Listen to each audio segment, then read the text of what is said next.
All right, my fellow agents. It is I, X7, your agent of animated awesome and loud music. Let's turn these down a tiny bit.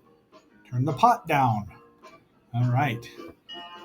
So, it is I, X7, and today we are looking at the penultimate episode for the Dirty Pair series, Series 1, that is. And so, these are episodes 21 through 23. As I mentioned last week, we will be doing the two OVA episodes that were supposed to wrap up the original run from 24 to 26 episodes. So we're just going to count them as 25 and 26. Having said all that, please like, share. Please like it, share it. Leave a comment. Let me know what you think about this show. And I really do enjoy reading all the comments, getting them from all over the world these days, which is very pleasant. And I enjoy the show quite a bit. I just don't love it like I wanted to originally. So we'll talk about that next week a little more. But be that as it may, let's roll.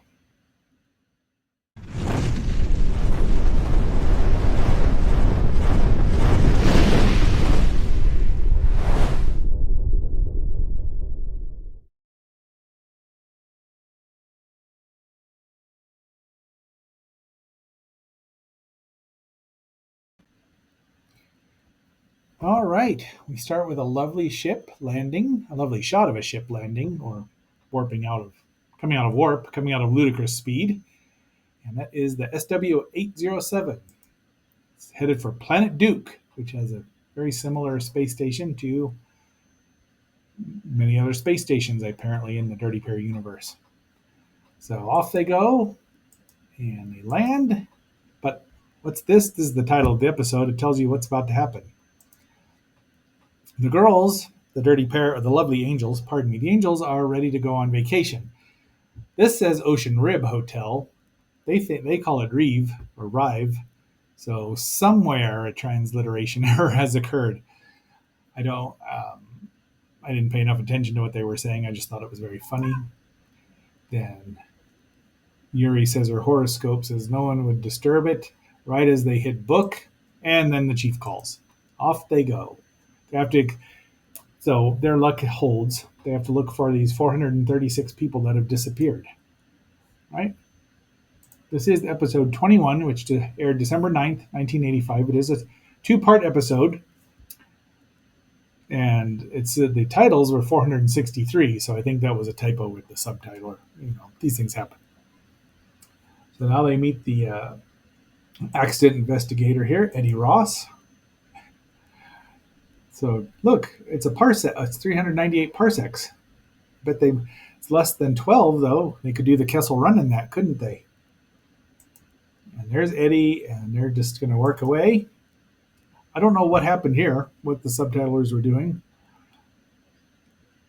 So I just thought of there. There's Eddie's son, not Tan, but Kay wanted to go get suntan so that she'd be black, and somehow she ended up. These girls, their karma hits them right away, so you'd think that they'd learn. So Melody is his sister who disappeared on the flight. So he plays with Moogie, and then the blackmailers are blackmailing them for, what's that, 4,630,000 in total cash. I don't know, they're cash and credits. Look, all those are really, everything's spelled properly. Now it's back to 463. Yeah, definitely a typo, which is fine. And Captain Clucker and the co-pilot, but nobody can find them. Arthur is his name. And if I could remember that dumb song, the song from Arthur that Crisscross might have gotten an Academy Award for. Once in your life, you find her. There's a stack of computers, or maybe that's a stereo. There's a new ship, but it's run by Shannon Ross, which is Arthur's mom and Eddie's soon-to-be ex-wife, possibly, who's more aggressive. Yuri realizes what's happening.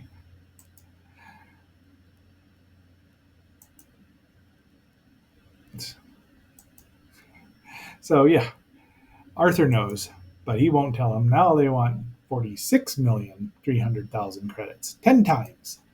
Dun dun dun. Let's go to part two, shall we? But it gives the it gives you the answer. 463 passengers return. Excellent. Party on, Kay. Party on, Yuri. So, and now they want to file E along with the money. Arthur confesses he did it because he doesn't want his parents to get divorced. Now, this is not a reason, but he thinks they won't be brothers. Where are these parents? You'd think in the year 2163 or whatever it is, they'd have a little bit more counseling about such things. But alas, it's still 1985 in the real world. But he's been talking to the captain there, Clocker. So 808's gone missing now. And it's a smuggling thing, and now they've realized who the culprits are. More nonsense about the divorce. And Arthur's a little ticked off here, so he goes after him with the help of Yuri. Kay and Shannon go off together. And Shannon's a lot more aggressive, apparently, of driving a spaceship than flying a spaceship than Kay or Yuri is. And there's Namo to help out. Eddie's gone missing, so he's going to pay. Kay's got quite the mouth on her, but 63 terminal 63 scrap processor. This is in Arthur's room. He's also got a model of the Enterprise. I thought I'd kept that shot, but it wasn't there. And it's the Enterprise, not the Enterprise A, B, C, or D. It's the NC 1701. No bloody initials afterward. Thank you, Scotty. And just the original. Actually, by this, yeah, there had been the sequels, the movies, so it hadn't been upgraded. But this is a good-looking ship, though. There's Clocker, throws it into the trash compactor and starts shooting at Eddie. Eddie gets shot in the arm, and but unfortunately, all the ransom money gets blown away. But Kay turns her earring micro transmitter on so they can hear what's going on. Oh, I just thought this was a funny exchange. All women should be gentle like you. He was actually talking to Kay. As we know, a detonator, so now they know where to look. And now Kay is trying to buy time because she's going to get killed, so she's putting makeup on. And finally, they're done. So Moogie comes down and wipes out there. Kay doesn't do a Hurricane Rana or a Frankensteiner, but takes him out. She has as much makeup as you. Then she turns around and tells Kay that she almost looks pretty right now. You can tell they're good friends. But go. She rescues Kay from the scrap heap. But I don't know if they let Clocker go in there or not. But and so these two are talking. So we don't know if they're going to split up or not. But they're like a typhoon. And I've had a couple of women in my life like that. I mean, not like as a partner, but when I've just noticed they're a force of nature. Looking at you, Agent Tron. Excellent! Party time! Off they go. It's party time. It's excellent! Okay, and now we're getting to the final episode here, which is episode 23. And basically, this is a remake of The Sting with the Dirty Pair, the Lovely Angels, pardon me. The father here has got a drug ring going. The angels are about to bust him, but they get pressure applied to them and they have to quit. Now, they do get caught, so there's a chase. Yuri gets shot this time. A laser, which, episode 20, I Feel Uneasy, Our Elegant Revenge. This guy helps her out. She's bleeding. Kay finds it. She asks him if he saw her nude, but the maid got kicked out by the maid. So he's very taken with Yuri, and she's probably a little taken with him, but won't admit it.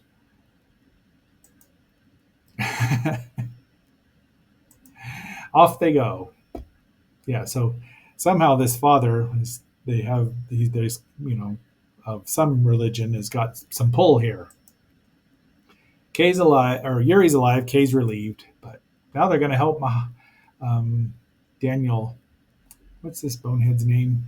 Daniel Caesar cheat Mahogany, Father Mahogany, out of him, make him buy the planet Heldora, which is the worst planet in the galaxy. Kay's hassling Yuri about liking this guy. He's got it using a different name. Kay's in disguise. They give him a fake address. And the Brock's Company 561. That one's for you, Lilith. You probably won't see this one. I will tell you about it. Wah ha ha. Because if I got to see it, you got to see it.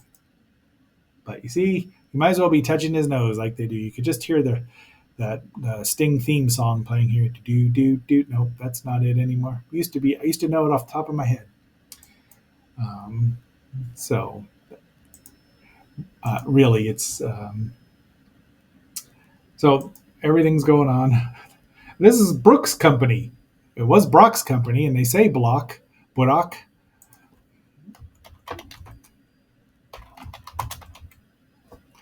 And it's a ragtime song. There it is. The entertainer from Joplin. It says.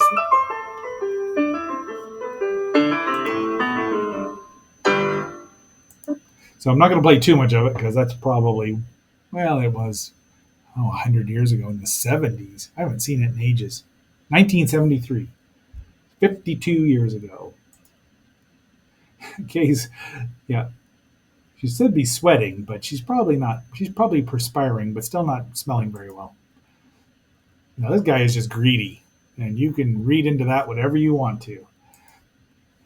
And Yuri doesn't like old Daniel there smoking a cigar, but he's still after her. Kay's disguised again. I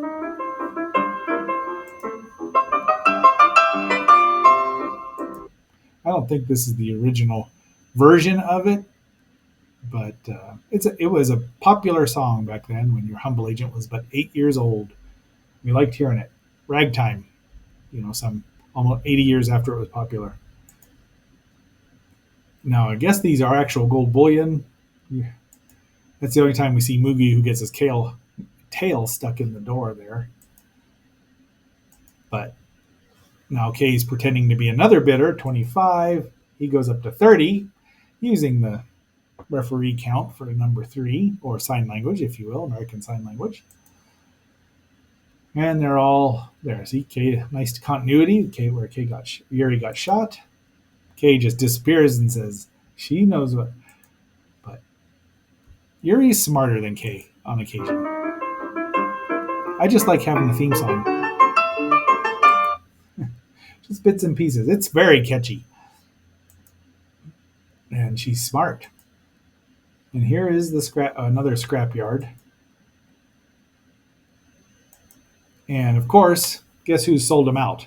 Now, if you haven't seen the double cross coming, you should have. They know that they call him the dirty pair, which is enough to make them mad, as always. You could hear the Hanna-Barbera theme sound effects of him running through the air before he falls onto the ground from about 3 stories up. So he's definitely injured. Daniel gets surrounded, picked up by his foot, and dangled over a hot a molten metal pit. And he's not even ill-tempered about it. And they just round on him. Yeah, they knew. And then he's just a little astounded, and he probably likes her even more because she didn't just fall for his charms. So, and he's climbing up there while she's got a gun and blasts the money down, and yet his foot's still dangling. That can't be comfortable. The money burns up, of course. Why would credits be in paper money? I mean, the visual, you need it for the visual here. And they just leave him there, both of them. I mean, that's a long climb. He must be in good shape for some of his. But he looked older, right?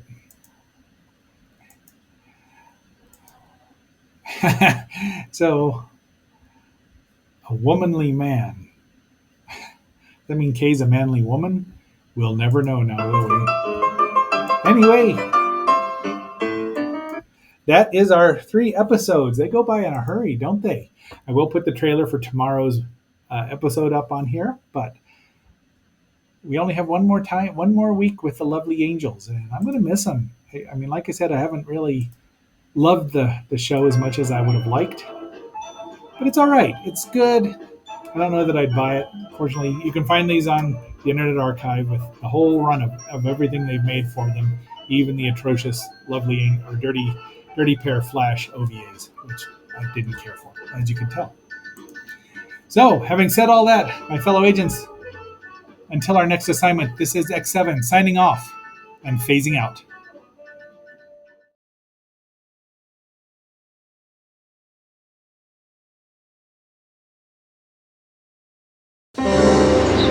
Somewhere, behind granite battlements, beyond impenetrable gates,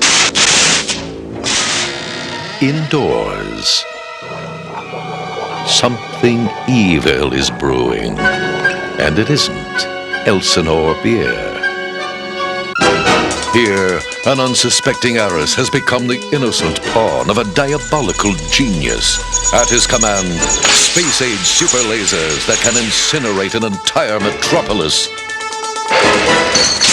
An army of deadly hockey warriors. At his fingertips, lots of beer. Just one more test, and then we are ready for the world. What fool dares stand in his way? Good day, I'm Bob McKenzie. This is my brother Doug. How's it going, eh? Welcome to our movie, eh? At last, television's Dave Thomas and Rick Moranis have just hit the great white screen. These are the adventures of Bob and Doug McKenzie.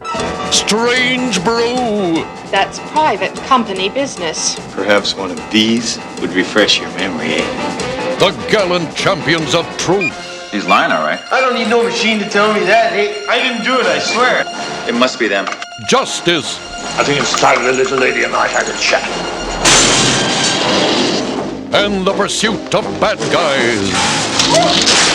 We will move towards Oktoberfest as planned, I can't believe it. He drank it all. Oh, no! and I will not underestimate our little friends again. With Max von Sydow, Shut up! Shut up! Shut up! Paul Dooley, You murdered him first, and he was already dead when I killed him. Lynn Griffin, If I didn't have puke breath, I'd kiss you. and an all-star cast. Take off, you boy. You take off, you nut. Okay. Don't miss the biggest, the grandest, the first Mackenzie Brothers movie of all time. The Adventures of Bob and Doug McKenzie. I'd like to thank the Academy. That's it. We're leaving, kids. Come on. Strange Brew. You hoser, they wanted to see our movie, now they're mad at us. Take off. It's only a preview, eh? I didn't want to show them the best part. Okay, so that's our topic for today. So good day.